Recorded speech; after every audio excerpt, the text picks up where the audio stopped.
It's funny how we often think we understand the elderly, how we assume that they want us around, that our visits are a balm for their loneliness. We picture them sitting in their armchairs, waiting for the sound of our footsteps, longing for the warmth of our company. But what if I told you that there's a deeper, more complex reality behind their reluctance to have us visit? It's not just about the physical limitations that come with age, or the fading memories that sometimes make conversations feel like a game of charades.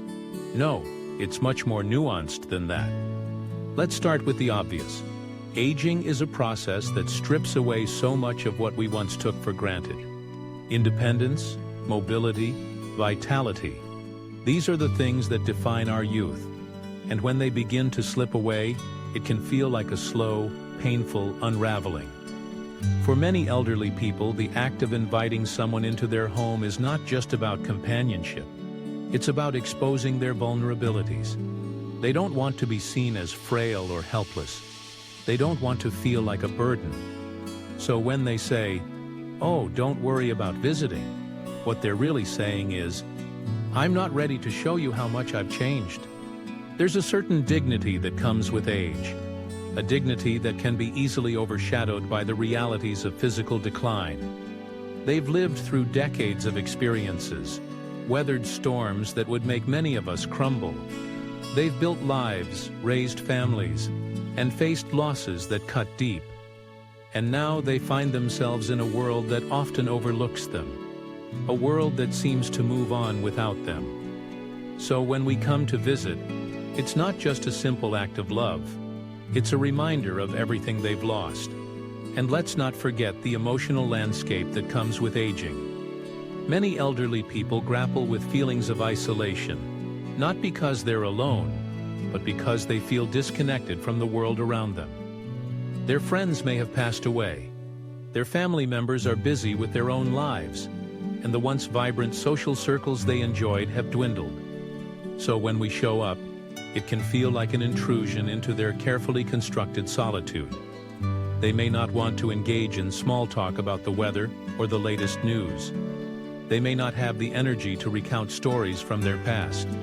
Instead, they might prefer the quiet, the stillness that allows them to reflect on their lives without the pressure of performance.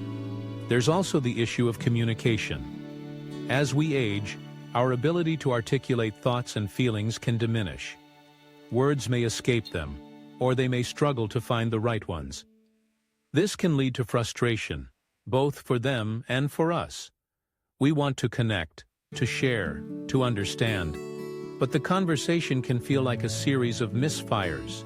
So rather than risk the awkwardness of a stilted exchange, they might choose to retreat into their own space, where they can think and feel without the pressure of trying to communicate. And then there's the matter of change. The world is constantly evolving, and for many elderly individuals, keeping up with those changes can feel overwhelming. Technology, social norms, even the way we communicate has shifted dramatically. They may feel lost in a sea of newness, unsure of how to navigate it. So when we come to visit, it can feel like a reminder of how out of touch they've become. They may not want to hear about our latest adventures on social media, or the new trends that seem to dominate our lives. Instead, they might prefer to hold on to the familiar, the comforting routines that have defined their days. Let's also consider the psychological aspect of aging. Many elderly people experience a sense of loss, not just of loved ones, but of identity. They may have spent their lives defining themselves through their roles as parents, professionals, or community members. As those roles fade, they can struggle to find a sense of purpose. When we visit, it can inadvertently highlight that loss. They may feel like they're no longer the vibrant individuals they once were, but rather shadows of their former selves.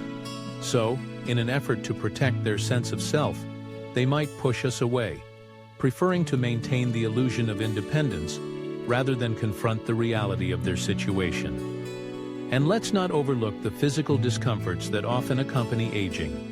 Chronic pain, fatigue, and a host of other ailments can make social interaction feel like an uphill battle. The effort it takes to engage in conversation, to sit up straight, to smile and nod. These can be monumental tasks for someone who is struggling with their health.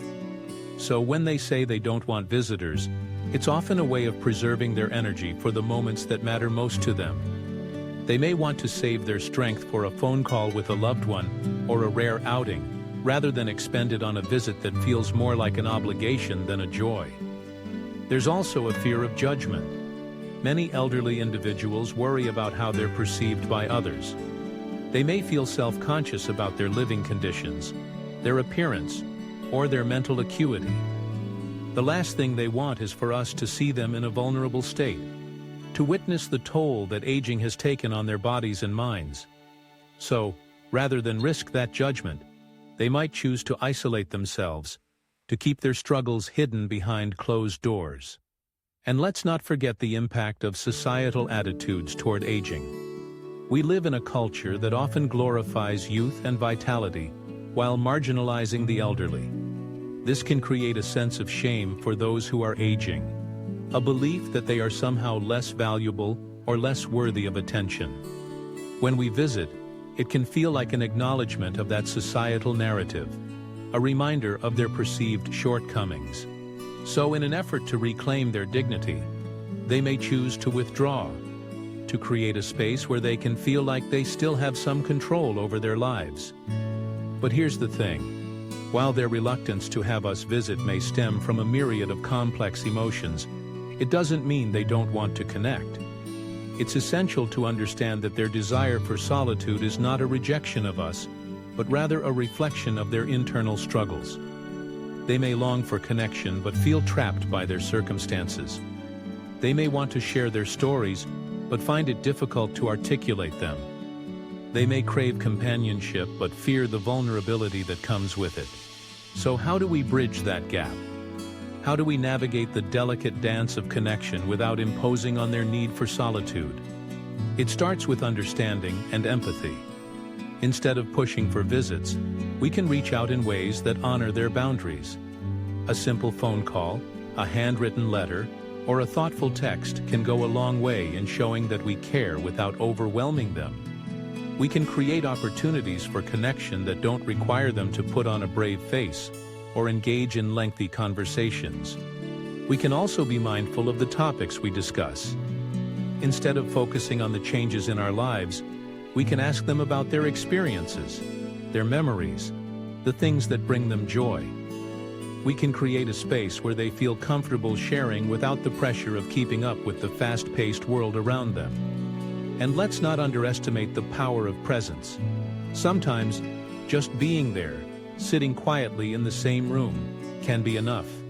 It's a reminder that they are not alone, that they are still valued, even in their solitude. It's a way of saying, I see you, I honor you, and I'm here for you, no matter what. Ultimately, it's about creating a relationship that respects their needs while also nurturing our desire for connection. It's about finding that balance between honoring their solitude and reminding them that they are loved. Because at the end of the day, it's not about the frequency of our visits. It's about the quality of our connections. It's about understanding that their reluctance to have us visit is not a reflection of our worth, but rather a testament to the complexities of aging. So the next time you hear an elderly loved one say, "Oh, don't worry about visiting," take a moment to pause and reflect. Consider what lies beneath those words. Understand that their desire for solitude may be rooted in a myriad of emotions, from vulnerability to pride, from fear to fatigue. And remember that there are countless ways to connect that don't involve a physical visit. Reach out, show love, and create a space where they feel safe to share their stories, their struggles, and their joys. Because in the end, it's those connections that truly matter. The moments that remind us that we are never truly alone, no matter how solitary our circumstances may seem.